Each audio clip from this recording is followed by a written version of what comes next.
Hello students, कैसे हैं आप सब लोग। I hope you all are doing very well.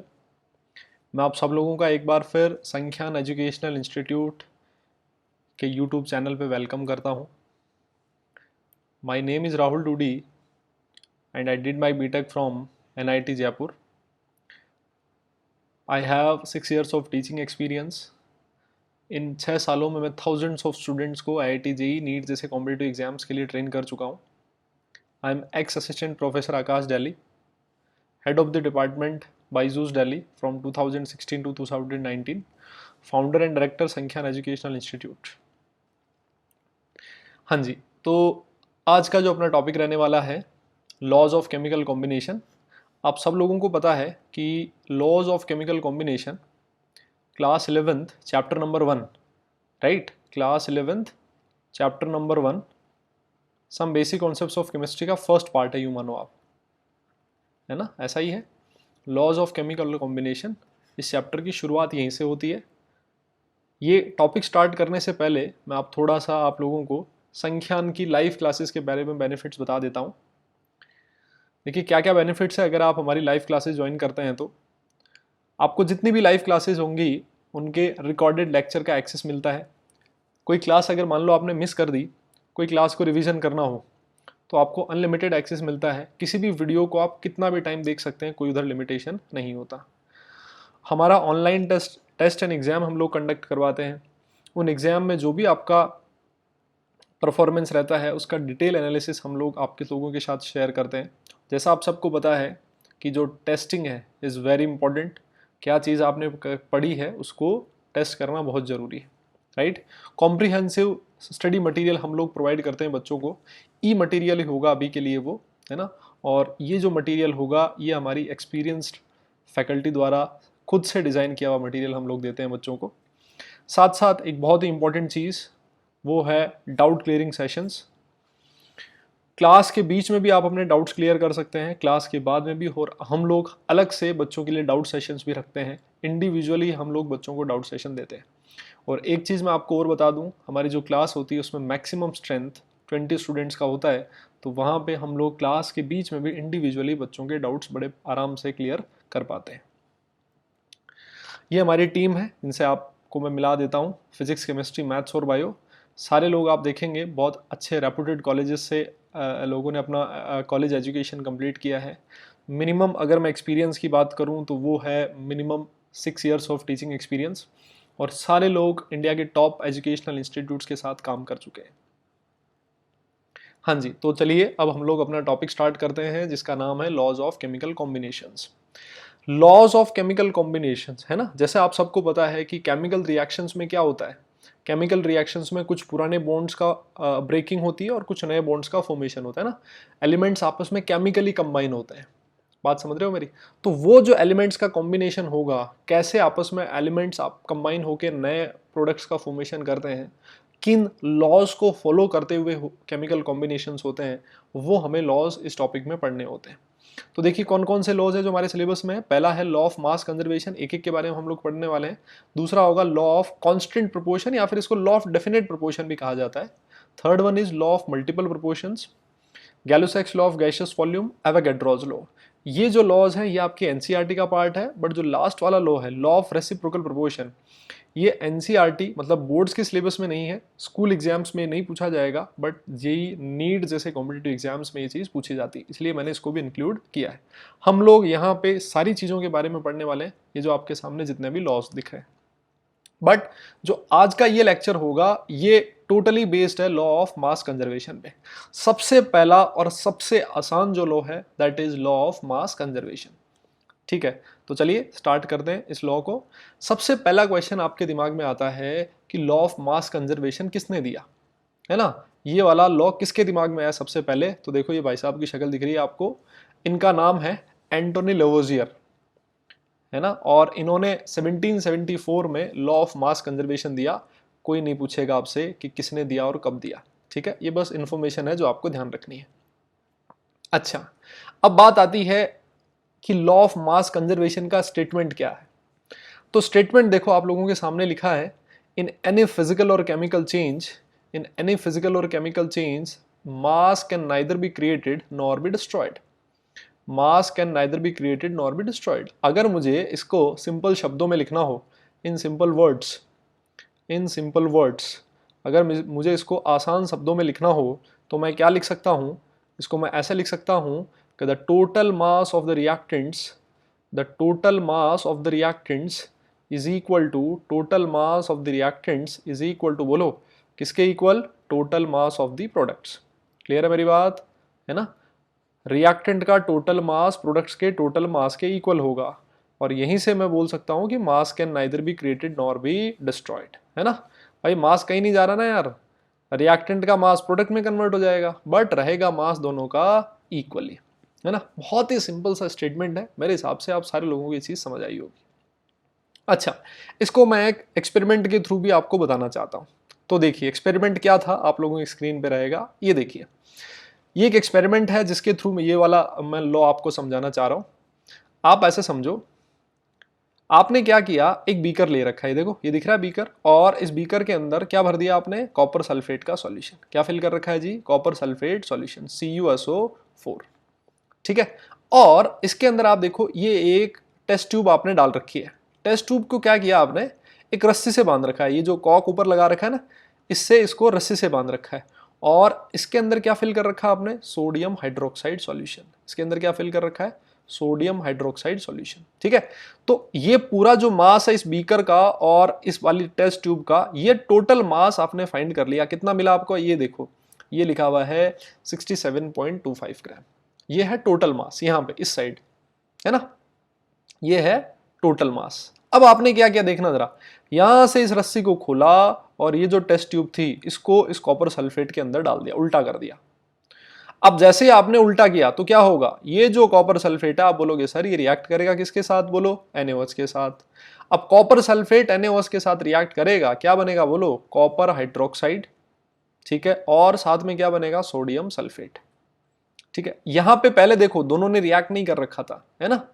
यहां पे दोनों आपस में केमिकली कंबाइन नहीं हो रहे हैं। तो टोटल मास था 67.25। यहां पे दोनों केमिकली कंबाइन हो गए और दो नए प्रोडक्ट का फॉर्मेशन किया। देखो जरा, सोडियम सल्फेट और कॉपर हाइड्रोक्साइड सॉल्यूशन बन रहा है। आपने जब चेक किया इसका मास, इस साइड भी जब आपने मास चेक किया तो आपने देखा कि ये भी कितना था? 67.25 ग्राम। दैट मीन्स जितना रिएक्शन से पहले टोटल मास था, रिएक्शन होने के बाद भी टोटल मास बराबर है। बात समझ रहे हो मेरी? तो यहीं से फिर लेवोजियर ने ये चीज बोली कि मास can neither be created nor be destroyed. बोलो ये बात समझ आई सबको? क्लियर है? अच्छा जी। अब इसके बाद आप चाहोगे सर कोई और इन्फॉर्मेशन इसके बारे में आप दे सकते हो हमें? बिल्कुल दे सकते हैं साहब। क्या लिखा है देखो जरा समझो। लिखता है the relationship holds good when reactants are completely converted into products. अब ये कौन सी रिलेशनशिप की बात कर रहा है? बोलो ये इस रिलेशनशिप की बात कर रहा है। कौन सी वाली की? जो हमने थोड़ी देर पहले पढ़ी ना, एक रिलेशनशिप जिसमें लिखा था mass can neither be created nor be destroyed, total mass of the reactant is equal to total mass of the product. ये उस रिलेशनशिप की बात कर रहा है। तो ये कहता है कि द रिलेशनशिप होल्ड्स गुड, मतलब वो रिलेशनशिप तब एप्लीकेबल है जब when reactants are completely converted into products, reactant product में कंप्लीटली कन्वर्ट हुआ है। ठीक है, अच्छा तो और क्या केस हो सकता है? अदर केस क्या पॉसिबल है? ये देखो अदर केस ये पॉसिबल है। कौन सा केस पॉसिबल है? If reactants are not completely consume during the reaction. इसका क्या मतलब हुआ? इसका मतलब यह है कि आपका रिएक्टेंट जो थे वो पूरे के पूरे प्रोडक्ट में कन्वर्ट नहीं हुए, है ना? कुछ रिएक्टेंट का पार्ट बच गया। मेरी बात समझ रहे हो आप? रिएक्टेंट का कुछ पोर्शन बच गया। ठीक है, तो उस केस में समझो कौन सा रिलेशन काम करेगा। तो ये लिखता है कि उस केस में जो रिलेशन होगा वो total mass of the reactants is equal to total mass of the products plus mass of unreactant reactants. Reactant का टोटल मास प्रोडक्ट के मास के प्लस जो रिएक्टेंट का मास बच गया, जिसने रिएक्ट नहीं किया था, जो एक्सिस में था, जो ज्यादा था, इन दोनों को अगर आप सम करोगे तब आपको total mass of the reactant मिलेगा। बताओ मेरी मेरी बात आपको समझ आ रही है? आप बोलोगे सर एक एग्जाम्पल दे दो तो अच्छा हो जाएगा हमारे लिए। तो चलो एग्जाम्पल भी लिख देते हैं, ऐसी क्या बात है। एक रिएक्शन लिखी आपने A plus B gives product, है ना, ये एक मैंने केमिकल रिएक्शन आपके सामने लिख दी। इसमें रिएक्टेंट कौन है बोलो जरा, reactant is A and B। Clear मेरी बात? अच्छा, आपने क्या कर रखा था, रिएक्टेंट जो थे ना, इसका मास ले रखा है मान लो 10 ग्राम और इसका मास ले रखा था 20 ग्राम। ठीक है, ये आपने इनिशियली दोनों का मास ले रखा था, है ना। ये जो मास आपने ले रखा है ये इनिशियल मास है, समझ रहे हो मेरी बात को, ये क्या है, इनिशियल मास। जब रिएक्शन हुई, समझना जरा, जब रिएक्शन हुई तो इसका जो 10 ग्राम था वो इसके 10 ग्राम के साथ रिएक्ट कर गया, इसका 10 ग्राम इसके 10 ग्राम के साथ रिएक्ट किया तो ये कितना बचा बोलो, 0 ग्राम।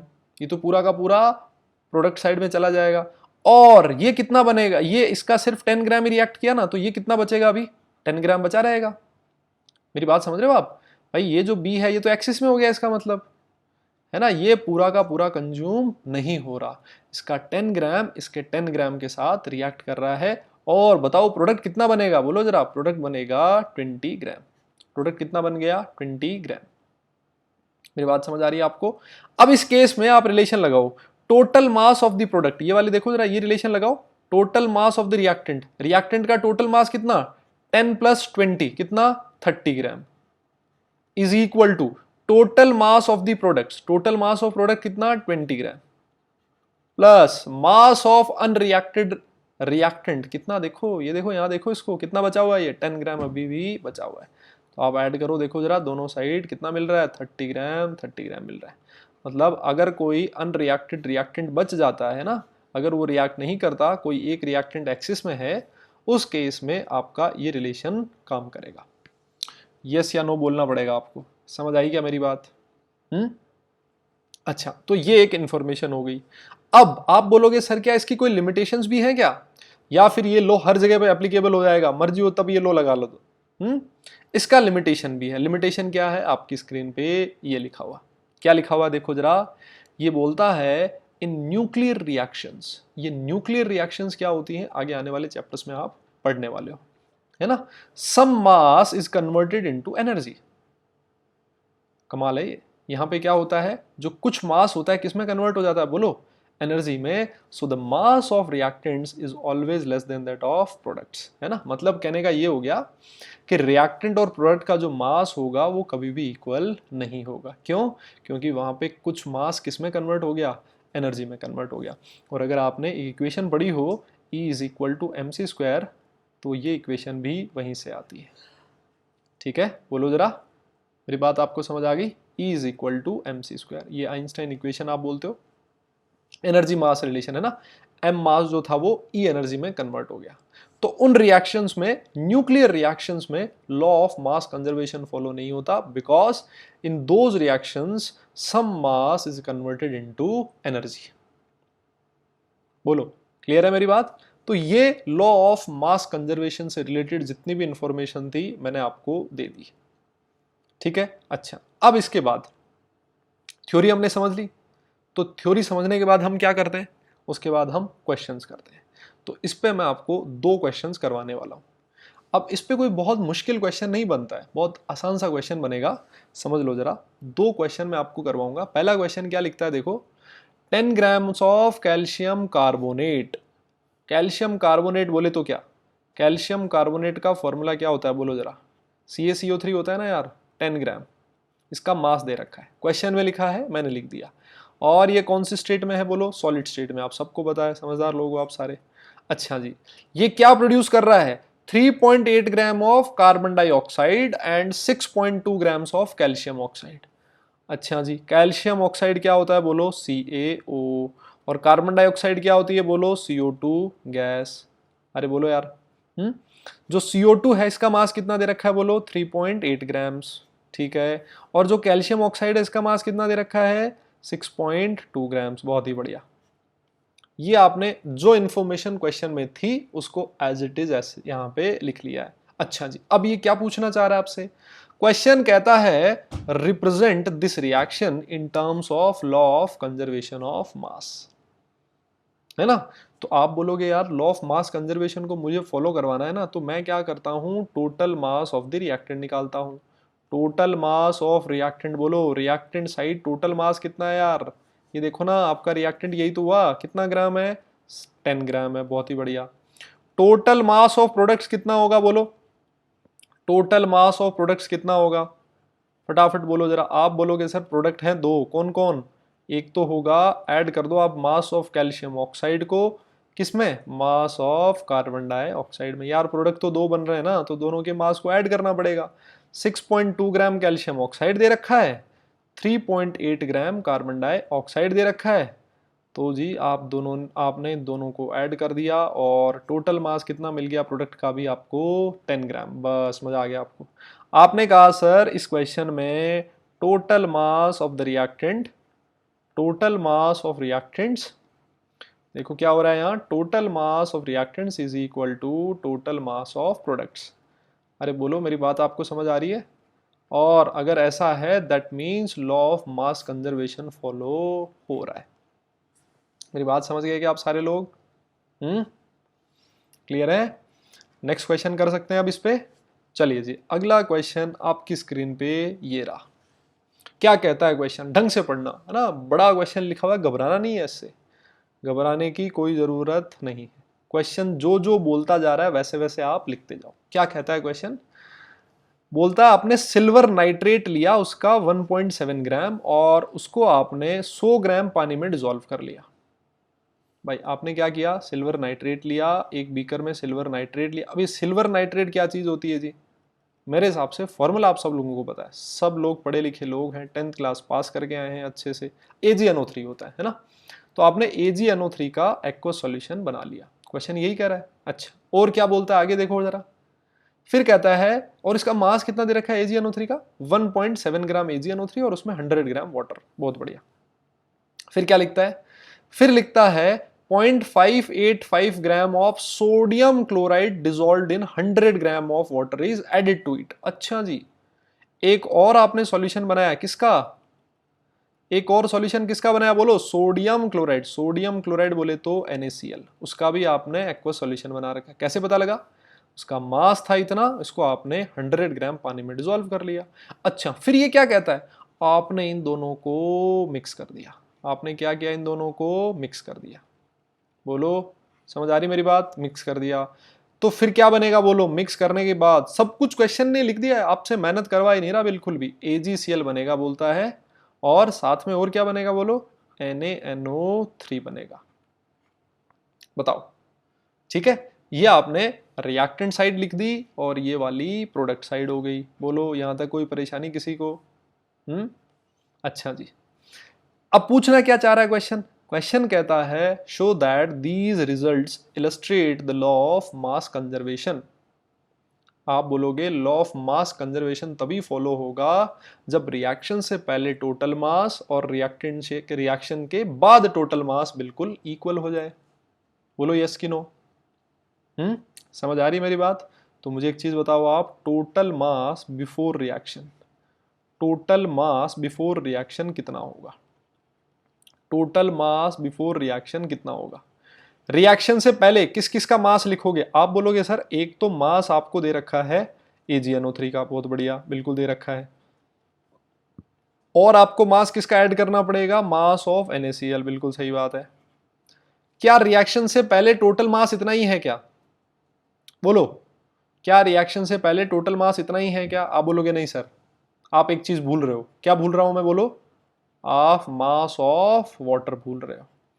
अरे भाई रिएक्शन से पहले 100 ग्राम पानी, 100 ग्राम पानी, टोटल 200 ग्राम वाटर भी तो है यार, एक्वस सॉल्यूशन बनाने के लिए आपने पानी भी तो यूज किया था, तो वो भी तो ऐड करना पड़ेगा। बोलो यस के नो, है ना। अच्छा तो AgNO3 का मास कितना दे रखा है, लिखो जरा 1.7, बहुत बढ़िया। और सोडियम क्लोराइड का मास कितना दे रखा है आपको, 0.585, और वाटर का मास कितना हो जाएगा बोलो, वाटर का मास हो गया 200 ग्राम। क्लियर है मेरी बात, अरे बोलो यार, है ना। अब इसको आप क्या करोगे, ऐड कर दोगे। बताओ ऐड करने के बाद कितना बनेगा, ऐड करने के बाद आपको फाइनल रिजल्ट क्या मिलेगा, बोलना पड़ेगा।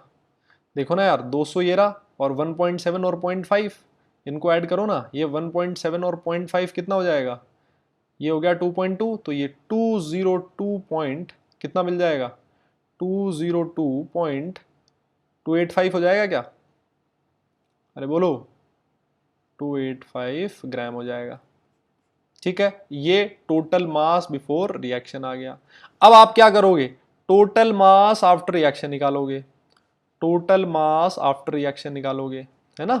टोटल मास आफ्टर रिएक्शन किस किस का मास होगा बोलो जरा, आप बोलोगे सर प्रोडक्ट एक है AgCl, बहुत बढ़िया, दूसरा क्या है मास ऑफ NaNO3, ठीक है, और क्या इतना ही है कि कुछ और ऐड करना पड़ेगा, आप बोल रहे हो सर बार बार आप पानी को क्यों भूल रहे हो, मास ऑफ वाटर तो इधर भी है, बहुत ही अच्छी बात है। AgCl का मास बोलो क्वेश्चन में कितना दे रखा है 1.435, ठीक है। NaNO3 का मास कितना दे रखा है बोलो जरा, फटाफट बोलो जरा, 0.85, वेरी गुड। और वाटर का मास कितना 200, बस बोलो कितना बन गया ये 202.285 ग्राम।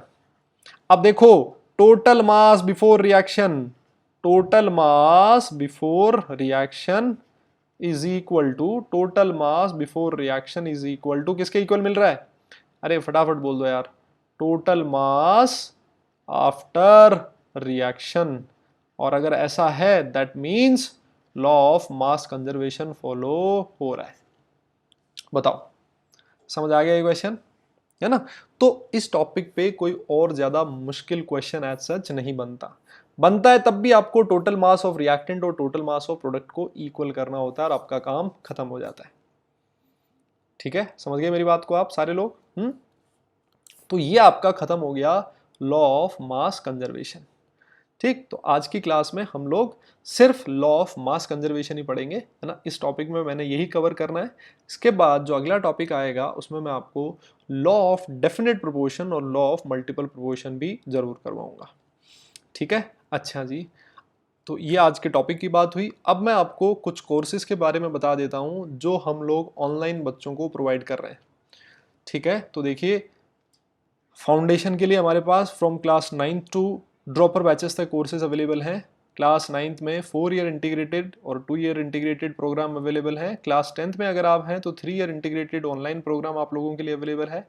1 ईयर इंटीग्रेटेड ऑनलाइन प्रोग्राम भी अवेलेबल है। और ये जितने भी 9th और 10th के प्रोग्राम्स हैं इसमें आपका स्कूल मतलब बोर्ड्स वाला पोर्शन तो कवर होता ही है, साथ साथ हम लोग जो भी ओलंपियाड्स के लिए आप प्रिपेयर कर रहे होते हो वो भी बच्चों को हम उसके बारे में भी चीज़ें हम लोग बच्चों को करवाते हैं साथ साथ ही। ठीक है, अच्छा, और उसके बाद क्लास 11th और क्लास 12 दोनों के लिए कोर्सेज अवेलेबल हैं। 2 year integrated course, 1 year integrated program और ड्रॉपर बैच भी। अगर इन कोर्सेज के बारे में और कोई ज़्यादा इन्फॉर्मेशन आपको चाहिए तो यहाँ पे कॉन्टैक्ट नंबर्स हैं, आप इन नंबर पे कॉन्टैक्ट करके इन्फॉर्मेशन ले सकते हैं। हमारा यूट्यूब चैनल है, इसको आप ज़रूर सब्सक्राइब करें, इसका लिंक मैंने आपको यहाँ दे रखा है। आप फेसबुक पे भी हमें ढूंढ सकते हैं संख्यान एजुकेशनल इंस्टीट्यूट से, आप वहाँ पे हमारा जो पेज है उसको ज़रूर लाइक करें। और ज़्यादा इन्फॉर्मेशन आपको चाहिए लेटेस्ट अपडेट के लिए तो हमारा वेबसाइट है www.sankhyan.in, इस पर ज़रूर विजिट करें। ठीक है, आपको अगर ये वीडियो पसंद आया है, इस टॉपिक में जो भी मैंने चीज़ें बताई हैं, तो आप हमारा जो YouTube चैनल है उसको ज़रूर सब्सक्राइब करें, अपने फ्रेंड्स के साथ, फैमिली मेम्बर्स के साथ इस चैनल को ज़रूर शेयर करें। ठीक है, तो आज के लिए बस इतना ही, हम लोग मिलते हैं जल्दी ही अगले लेक्चर में। तब तक के लिए आप अपना ख्याल रखें और खुश रहें। Bye bye.